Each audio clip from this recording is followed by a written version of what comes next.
ప్రేమదోమ. రచనా గళం మీ కొచ్చెలకోట జగదీష్. గది మొత్తానికి ఒక్కటే దోమ, కానీ పడుకోనివ్వట్ల. జుమ్మందినాదం పాటలో జయప్రదలాగా క్షణం నిలబడకుండా గదంతా పరిగెత్తేస్తోంది.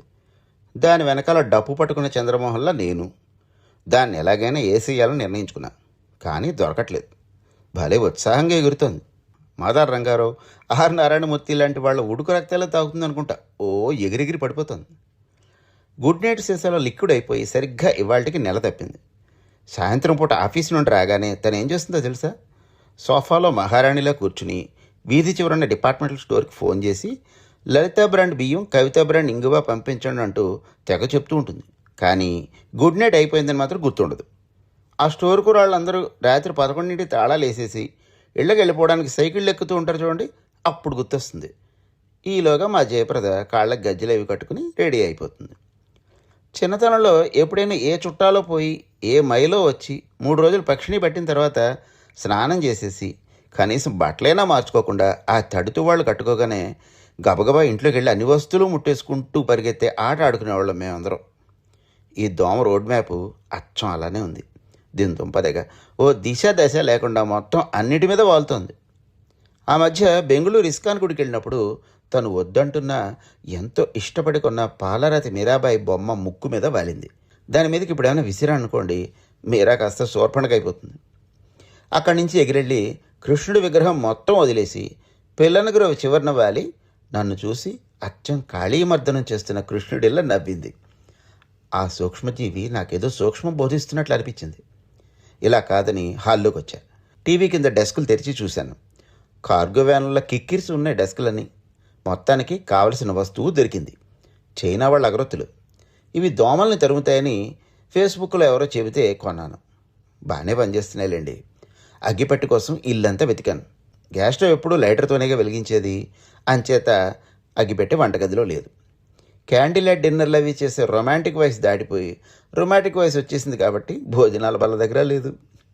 మా ఇద్దరి మధ్య పచ్చగడ్డేస్తే బగ్గుమనే అవకాశం ఉన్నందున ఎందుకైనా మంచిదని పడగదిలో ఉంచుకోం.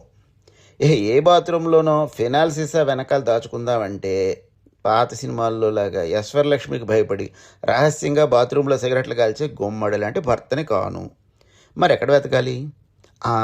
పూజ గది.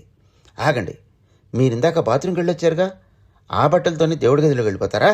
అవ్వా, రాను రాను మీ దాష్టీకాలకి అంతు లేకుండా పోతోంది అంటూ రూఫ్ స్పీకర్లోంచి వినబడింది. ఇప్పుడు ఎలా అనుకుంటూ ఉండగా వెంటనే ఇది కార్తీక మాసం కదా అని జ్ఞాపకం వచ్చింది. శివుల వారు ఇటువంటి ధూళిని మలినాలను ఖాతరు చేయరు. కాశీలోనూ శ్రీశైలంలోనూ ధూళి దర్శనాలు అవి ఎన్నిమార్లు చేసుకోలేదు. వారైతే ఏకంగా అంతంత బూడిద ఒత్తుగా పోసేసుకుంటారు.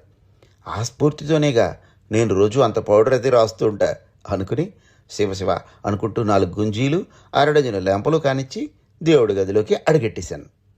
ఆ పరమేష్టి చల్లగా చూడడం వల్ల ఎదురుగా ఒక గులాబీ వగ్గిపెట్టె ప్రత్యక్షమైంది. 2 చేతులా తీసుకుని 2 కళ్ళకి అద్దుకుని తలుపు శబ్దం కాకుండా చేరేసేసి బయటపడ్డాను. నిద్రపోతున్న దేవుళ్ళందరూ మందహాసంతో పక్కకి ఒత్తిగిల్లారు. ఓ 2 అగరొత్తులు వెలిగించి గదిలోకి వచ్చి ఫ్యాన్ ఆపేశాను. తను వెంటనే మెలకు వచ్చి కళ్ళు తెరిచింది. ఏం చేస్తున్నావు పడుకోకుండా అంది. దోమ ఒకటి ఏడిపిస్తోంది బన్నీ. ఇంకా ఏదో చెప్పబోతుండగానే గుడ్ నైట్ అనేసి మళ్ళీ పడుకుండిపోయింది. మెలకుగా ఉన్నప్పుడు గుర్తుండదు కానీ నిద్రలో మాత్రం గుడ్ నైట్ నీ. శోభనం గదిలో అలుముకున్నట్టు గదంతా కాసేపటికి పొగ వ్యాపించేసింది. ఎక్కడుంది నాటికత్తే అని వెతకడం మొదలెట్టాను. డ్రెస్సింగ్ టేబుల్ మీద పౌడర్ డబ్బాల ముందు క్షతగాతిలాగా పడి కనపడింది. పెంటసాలు ఇచ్చినట్టు పడుకుందే తప్ప స్కోలీని ఇచ్చినట్టు నిర్వీర్యం అయిపోలేదు. కాసేపటికి పొగంతా ఆవిరైపోగానే దీనికి మెలకు వస్తుంది. పాపం దాన్ని ఎందుకో చంపాలనిపించలేదు. డిటెక్టివ్ యుగంధరు ప్రత్యర్థి మెడ మీద అతి లాఘవంగా ఓ దెబ్బ కొడుతుంటాడు తన నవలల్లో.